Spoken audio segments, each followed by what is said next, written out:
chers internautes, fidèles de la chaîne Mosakoli Chako TV, Chako TV, une chaîne chrétienne.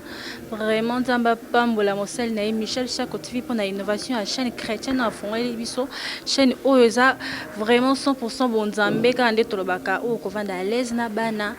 Na moi si kotala tranquillement na chaîne abisso comment na banalité à la raté chaîne encore vraiment propre et chrétienne Mosakoli Chako TV. Vraiment j'invite tout le monde à s'abonner. Abonnez-vous vraiment massivement sur notre chaîne Mosakoli Chako TV. Bah on a nous s'abonner te bon continuer bon s'abonner vraiment massivement. J'invite aussi tout le monde, inviter voisins, inviter voisines à s'abonner massivement sur notre chaîne Mosakoli Chako TV. Alors j'en profite pour dire un grand bonjour à mon boss Michel Chako depuis Canada, sans oublier son épouse maman Gili Punga. Bambote Nabino vraiment, et je n'oublie pas maman Antoinette Dembo, maman Gina Dembo, Bambote vraiment il y a trop. Aujourd'hui sur mon plateau je ne suis pas seule, je suis accompagnée d'un homme de Dieu, pasteur Jérémy. Oyo boko découvrir bientôt à Kolobelaba Nzambe na sujet moko vraiment kitoko oyo boko découvrir kalamingité. Restez branchés sur notre chaîne Mosakoli Chako TV. Bonjour papa. Oui, bonjour maman. Nzamba Pambola vraiment mingi. Merci papa. Tu sais plus ming na koyamba na émission na biso 100% chrétienne de la chaîne Mosakoli Chako TV. Alors pasteur Boni santé, Boni makamnyoso, on s'est présenté le sous pour na bao ba yote peut-être zambali boso amono na chaîne na biso ba ba malam. Oui, merci beaucoup. C'est le pasteur Jérémy Mokoko. Aza na église communauté, la main guérissante de l'Éternel, Oyeza na bisika mwa mingi, et nga naza na cointo na commune na biso ya Ngiringiri, esika cité communauté la main guérissante de l'Éternel ezali, de kuna église eza na kombo ya cité de la repentance et délivrance. Merci beaucoup papa. Alors Lelo connu no bomeli ba nzambe comme thème pour na vraiment quoi exaucer ba nzambe o bazolanda biso vraiment. Là je vois maman Nana depuis Nanibi. Comment Lelo connu no bomeli ba nzambe Lelo. Oui, merci beaucoup. Na pesi merci na nzambe. Deuxièmement, merci na Mosakoli Chako TV. Et sika azali papa nzamba Israël Pambola yo pour na ba initiative. Ya kitoko boye na nzela na yo et ya mabongiso ya bien et sali ke biso to mona na peto landama partout dans le monde. Nzamba Israël Pambolo ya mingi na vision okende liboso au nom de Jésus-Christ. Na pesi merci na équipe technique Mobimba. Nzamba Israël Pambola bino na musala kitoko oyo bozo sala yango na pona lokumu nzambe nzambe ya miracle apambola bino. Pona ko banda to sujet moi muke na memaki nangaki to rendre grâce pas na nzambe nde to ko banda. Merci to sambeli Seigneur, merci pour ces moments favorables que tu nous as accordés.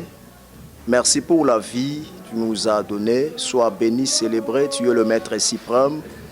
Béni moment au nzambe tozui liboso ya etando pona ko talisa nkembo ya kombo na yo, tant oueza la béni, dans le nom de Jésus-Christ, ainsi nous avons prié. Amen.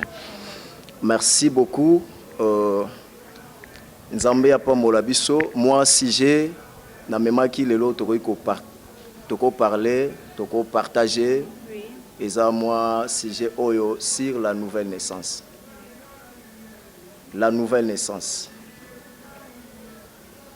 Dans un livre Évangile selon Jean, Évangile selon Jean chapitre 3, Tobandi na premier verset, il y avait un homme d'entre les pharisiens nommé Nicodème, un chef des Juifs qui vient lui auprès de Jésus de nuit et lui dit, Rabbi, nous savons que tu es un docteur venu de Dieu, car personne ne peut faire ces miracles que tu fais si Dieu ne te pas avec lui. Jésus lui répondit, en vérité, je vous l'ai dit, je te l'ai dit, un homme né de nouveau, il ne peut avoir le royaume de Dieu. Nicodème lui dit, comment un homme peut-il naître quand il est vieux? Peut-il rentrer dans le sang de sa mère et naître? Jésus répondit, en vérité, je te l'ai dit, si un homme naît d'eau et d'esprit, il ne peut entrer dans le royaume de Dieu. Verset 6, Nasukawa, ce qui est né de la chair est chair, et ce qui est né de l'esprit est esprit. Au sujet est sur la nouvelle naissance. Sur la nouvelle naissance, nous avons deux types ou des sortes de naissances. La première naissance, nous avons la naissance physique. La deuxième naissance, nous avons la naissance spirituelle. Or que la naissance physique,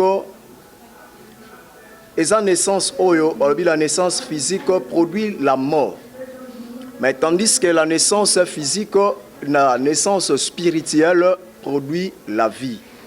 Tout le monde conversation, tout le monde écriture, conversation à Jésus, na docteur de la loi, Nicodème azalaki, moto a tondi na bagage, un docteur, ou azalaki ko enseigner la parole, moto a yebaki Torah, a yebaki makambo nzambe, na kati ya profondeur, ma ayoki kolobela Yesu pe amoni makambo ezo sala me pa Jésus, Bible lobi na biso, na moya mona ke soki akeba tu bakoloba ye moto ayebi mibeko. Ye mutu ayebi makambo nzambe makasi, mais comment azokende luka mutu ya botamika a lobi lobia abino fona kende luka na butu tant o batu nyonso baza ya olala et na butu aye kokuta na Jésus et Yesu oyebisa ye soki mutu nano abotami mbotama ya sikate moye amona bokona nzambe ezate ye ayebisaka Yesu est-ce que mutu aussi akomi mokolo azasuna makoki ya kobotama c'est que il faut zonga na libumu ya mama bongo abotama lisusu Yesu akendaka plus loin pour na koyebisa ye ce qui est né de la chair est chair et ce qui est né de l'esprit est esprit. Na conversation na bango Nicodème a ko comprendre que mutu po abotama motama ya sika il faut croire na Seigneur Jésus étant Seigneur et Sauveur. Pourquoi? Parce que le Seigneur lui-même, il a dit que na Jean, alobi, je suis le chemin, la vérité et la vie. Et mutu moko ta koye pa papa soki aleke pa nangate. Donc, na kati ya naissance, il y a sujet oyo sur la nouvelle naissance. Tu veux comprendre deux types de naissance. Nicodème azalaki na naissance de la chair. Or que la naissance de la chair produit la mort. Pourquoi? Parce que na tokozonga na Genèse kuna nzamba zotalisa deux personnes Adam et Ève et kuna bazalaki bien mais tant wadana Ève baye ko sumuka Bible lobi na biso nzamba bengani ba na jardin et moto nyonso abimi na mwasi azana se ya etumbu oyo ba bengi la mort et azana se ya etumbu wana pourquoi? Parce que abimi na mwasi et vie oyazana ngoya nzoto et ko produit rien et rememe sika mokote. Il faut que accepter abotama lisusu na naissance mususu de naissance wana ko produire la vie éternelle na kati ya vie na ye. Parce que bomo ya nzoto eza limité ezo mema biso na kufa mais bomo oyo molimo azobota yango ezo mema biso to vivre éternellement. Nzamba Israël azala glorifié, naza juste une introduction. On a côté Sabiso. Maintenant, il y a des caractéristiques pour comprendre moto aza pour vivre la naissance physique et moto aza la naissance spirituelle. Moto aza na kati ya naissance spirituelle, la naissance spirituelle produit la vie éternelle. Mais la naissance physique produit la mort. Pourquoi la mort? On appelle ça qui exemple. Qu'on a déjà dans Genèse, Adam et Ève, Sumuki et Bibelobi, tous ont péché, sont privés de la gloire de Dieu. Donc, naissance physique ezomema biso na kufa, mais naissance spirituelle ezomema biso na bomoi. Quand est-ce que naissance spirituelle ezoya tant mutu à recevoir Christ étant Seigneur comme Seigneur te? O Yesu azalaka lokola mokonzi te, mais Yesu aza mokonzi comme Seigneur, étant Seigneur et Sauveur. Maintenant, il y a les caractéristiques pour découvrir Motoyo aza la naissance charnelle et la naissance spirituelle. Motoyo aza toujours la naissance physique. Donc comprendre bien qu'il prie, bien qu'il assemble la rato, azo sambela to comprendre facilement que nana botami mbotama ya sikate. Parce que to moni docteur de la loi azaki ko enseigner, azaki ko tea, azaki ko talisa malobanzam ko ye ko lisabatu malobanzam. Mais abotama ina noté. Et aujourd'hui, toza pe na ba apôtre, toza na ba prophète, toza na ba docteur, toza na ba évangéliste, toza na ba berger, ba pasteur, oyo bazo ko enseigner la parole. Maintenant nous babotami mbotama ya sikate. Maintenant nous va passer na nouvelle naissance te. Mais baza ba Nicodème o bazo ko enseigner la parole. Et ba tu alolengo yo na retour à Christ place na bango ezate. Caractère ya liboso tokomona ngo selon la Bible na mokanda ya 1 Corinthiens chapitre 6 verset 9. Tous en la naissance physique, tu comprendre que muto bien qu'à sambelaka, bien que ateaka, bien qu'à salaka makamnyo soit salaka, mais nanu abotami motama ya sikate. 1 Corinthiens chapitre 6 le verset nango 9. La Bible dit ceci: ne savez-vous pas que les injustes n'hériteront point les royaumes de Dieu? N'hériteront point les royaumes de Dieu. Ne vous trompez pas, ni les impudiques, ni les idolâtres, ni les adultères, ni les inféminés, ni les infamés, ni les voleurs, ni les cupides, ni les ivrognes, ni les outragés, ni les raviseurs n'hériteront le royaume de Dieu. Caractère ya liboso na kati ya ba caractéristique magama rotali saeze belé pour na ko détecter que mutoyo aza toujours na naissance ya nzoto na botami na molimo te. Ezali ya liboso aza muto babengi injuste. Injuste c'est qui? Injuste c'est quelqu'un oyo azo vivre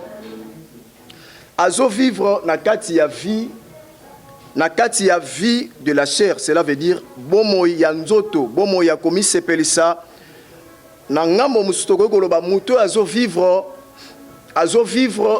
selon Dieu et non selon Dieu. Na nenge musutoko loba, c'est quelqu'un qui vit dans le péché. Voilà. Na nenge musutoko koloba muto azo bika na kati ya lisumu. Or que caractère oyo babi moto oyo aza injuste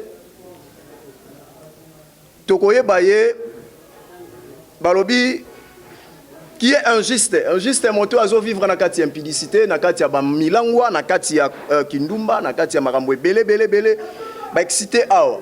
Il y a des pasteurs, il y a des prophètes au bazo mela masanga, il y a des gens oyo alongwe na mwasi oyo abomi awa libala akeko remarier encore. Bible vous savez-vous pas que les injustes n'hériteront pas le royaume de Dieu? Injuste aza moto azo vivre dans le péché. Tout serviteur au nano babotami mbotama esikate tozo comprendre bango na ezaleli oyo l'injustice. Avivaka na kati ya bomo ya kozanga boyengebe.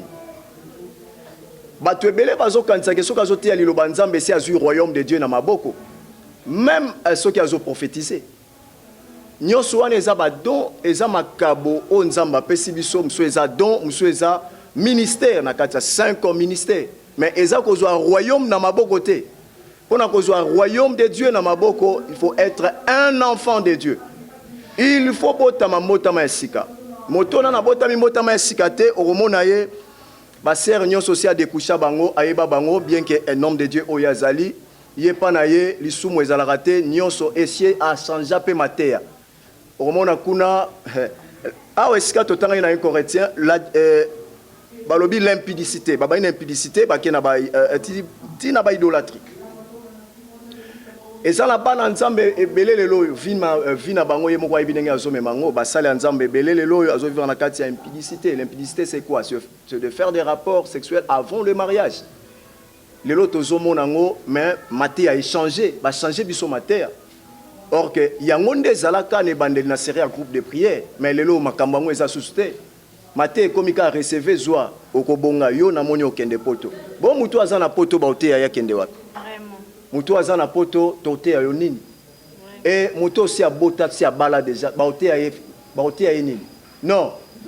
Il est temps toye ba koto comprendre batoyo bazaba na nzambe pe ba obazaba na nzambe te. Tozo comprendre na premier caractère l'injustice ou l'injuste. Moto wana avivaka na kati ya vie ya kozanga boyenge beni à cause appelé chrétien à cause appelé pasteur à cause appelé frère à cause nani avivaka na vie ya kozanga boyenge beni. Donc vie na ye azo memango na ndenge yende alingi et non ke nzamba alingi. Nanga kina bisande ko moko azolanda émission yo ke tango ekoki oza lokola Nicodème akenda komona Yesu pour abotama deuxième naissance. Moto aza na première naissance tokoyeba ye na bomoy oyo aza injuste. Injuste aza moto azo vivre dans l'impudicité, azo vivre na milangwa, azo vivre na bomoy ya salité. Mais azomi bengama soi-disant un enfant de Dieu, soi-disant un serviteur de Dieu. Frère, le Seigneur revient bientôt. Jésus revient bientôt. La Bible dit le monde passera mais le Seigneur ne passera jamais. La Bible dit, Bible lobi na biso, que cherchez premièrement le royaume et la justice de Dieu. Na yebite na vie na yo, on ne se manque pas de Dieu. Galates chapitre 6 verset 7. C'est que l'homme aura semé, il le moissonnera. Ozoko semé nini, ba protocole nyoso ba koma basi na yo. Makambo izo sala wana, nzamba mona kakino na se ya libanga ya mwindu esika mutu azomona te nzamba azomona yo. Soi-disant apôtre, soi-disant docteur, soi-disant un enfant de Dieu. Oyebi makambo zo sala. Et awa ozo landa oyebi ozo bimana mwasi abatu. Oyebi makambo zo sala en cachette, mais yo ozo mi benga un enfant de Dieu, ozo mi benga serviteur. Kolwa kuwanga na yo koloba na tikala kata koyeba ote.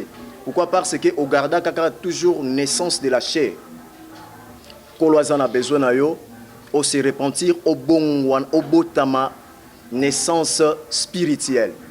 Et kozamala mopona yo pourquoi? Parce que Bible lobi na Job chapitre 31 verset nango 24. Nzamba lobi na biso kuna Job 34 verset 21. Bible lobi nzambe azana elongi na ye ezotala lokolo na yo. Miswa nzambe ezotala makolo na yo la signyoso ozotia lokolo. Miswa nzambe ezotala yo. Ozotia makolo no wapi? Oyebi vi ozo mene lelo. Oyebi songi pe kindumbo za nango kota na église opanza déjà église mais yo zo mi benga un enfant de Dieu. Nano komi mwana nzambe te. Bien que ozo servi nzambe na protocole. Bien que ozo servi nzambe na kati ya département moko songolo yebi intercession.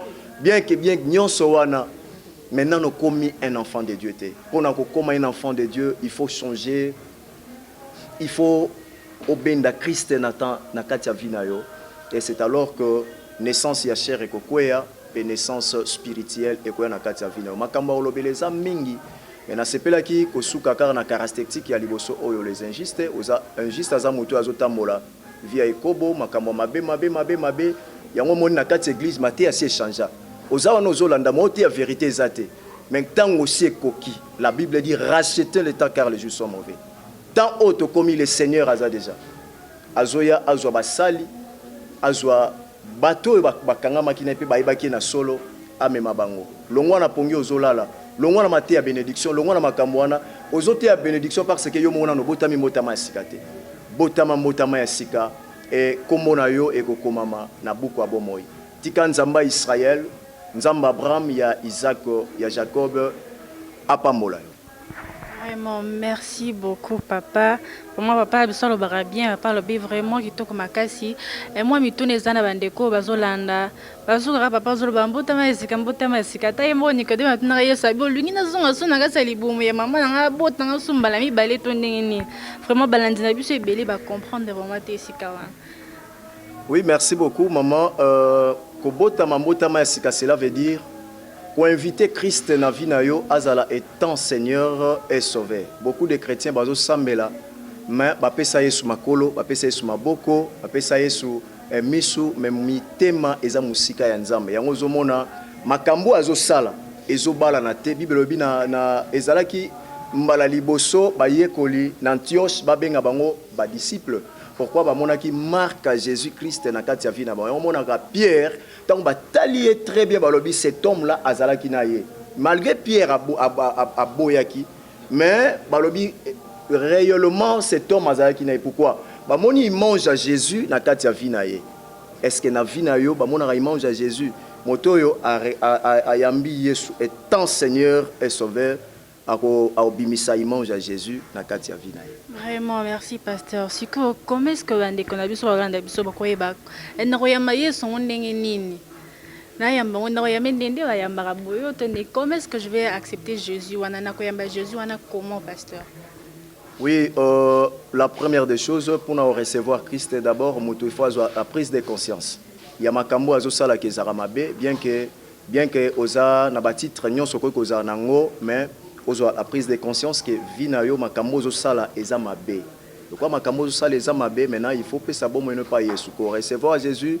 Bible lobina Romains chapitre 10 verset 9, si tu confesses de ta bouche le Seigneur Jésus et si tu crois dans ton cœur que Dieu l'a ressuscité Jésus d'entre les morts, tu seras sauvé. Il faut croire et il faut confesser Jésus étant Seigneur et votre sauveur. Vraiment, merci, pasteur. Et nous voyons dans notre église, bandimi to kenda ko confesser na moi sal mo wano fuka mo ebisi mo sana nzambe na sala ki boye na sala ki boye na sala ki boye senge banzamba limbisa. Siko bolimbisa masumu to ko singa ondenge ni. Merci beaucoup. Ça c'est l'ignorance.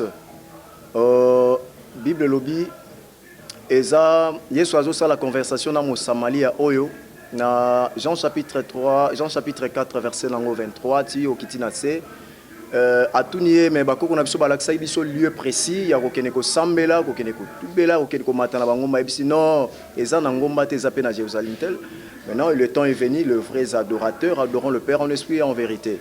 Eza temps ya ko matato ya kokende na lieu moko te o eza lieu précis o moto ifa senga pardon to akende pa ya représentant moko asenga pardon ndenge to mona bande ko mususu et pas ya mutu moko akufaki na ya kufa azokende pa na ya azokende ko siple. Ça c'est l'idolâtrie.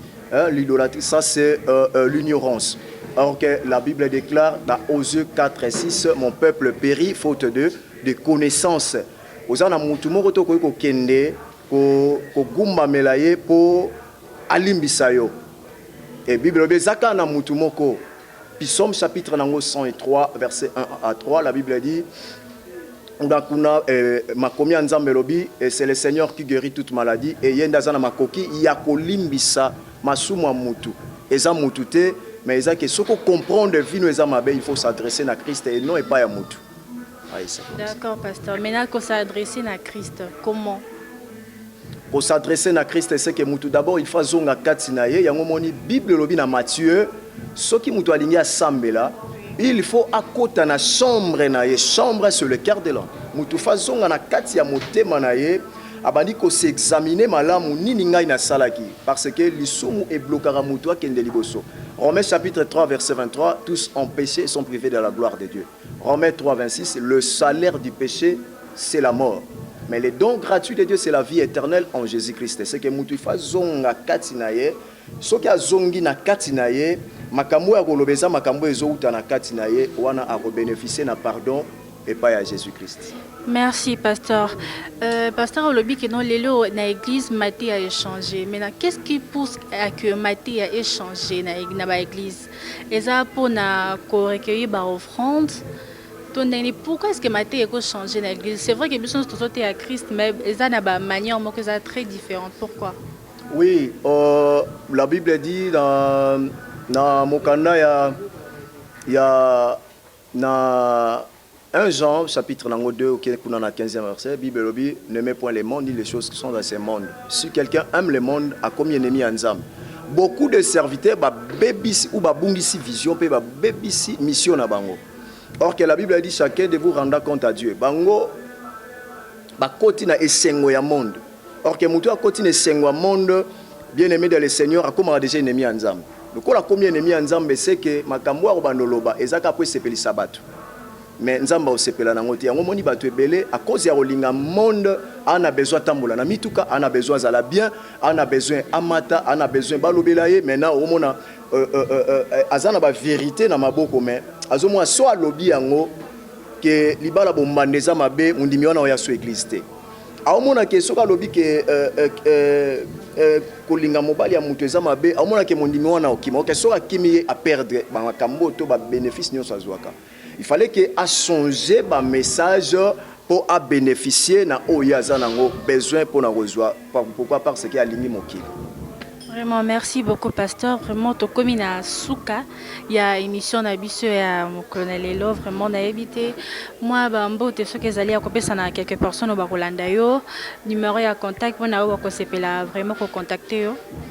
Merci bambote zali ya opesa na kumbisi nzambe na pesi mbote na molimo santu ami ya solo ami fidèle na pesi bambote belé na élevé pour aza moninga malamu et na sepelaki ko pesa mbote na nganga nzambe vraiment nzamba pambola ya mingi na initiative oyo et na mabongiso ya malamu nzamba pambola esika zali na kombo ya Jésus Christ nzamba pambola équipe technique nyonso nzamba pambola basali nyonso onano bafukameli bale te onano bafléchir bagenu na bango te mpona koluka babien ya mokili oyo nzamba pambola bango nyonso bazobanga nzambe nzamba kanisa bango pambola bango ya mingi nzamba pambola basali nyonso ya cité de la repentance et de délivrance et communauté la Maigre Sang de l'Éternel le révérend pasteur Jupenze Zambongo mon père spirituel nzamba Israël pambola ya mingi na kombo na Yesu Kristo vraiment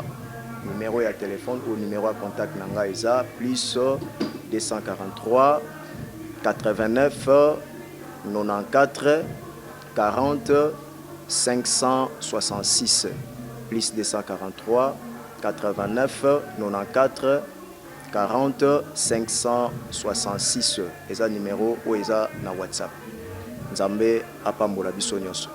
Merci beaucoup papa. Na sais pas mi le quand banda qui vraiment na libondeli to se sapé na libondeli avant de clôturer émission na biso.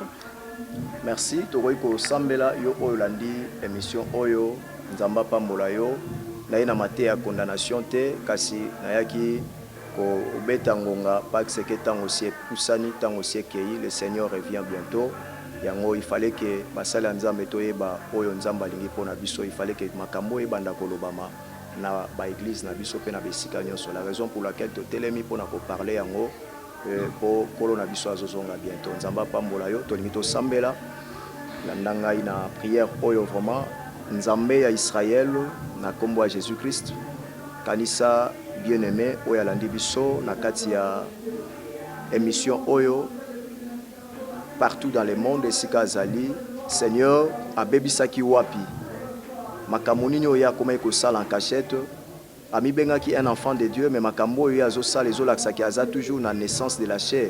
Seigneur to supplie yo lelo ozwa lisusu place na bomo ya ma sœur et mon frère pe ya mosali na yo oyo abungisaki vision akomaki na biloko ya se kolobela yango nzambe yokama wa pe kanisa musala ekulusu osopai makila pona ye pe pona biso musala wana ezalaki musala ya malamu pona biso kanisa bien-aimé bola mono likolo na ye au nom de Jésus-Christ de Nazareth na kombo na Yesu chaîne ezala béni ekende liboso pe pambola visionnaire salele bola mo ebele sika azali dans le nom de Jésus-Christ de Nazareth ainsi nous avons prié.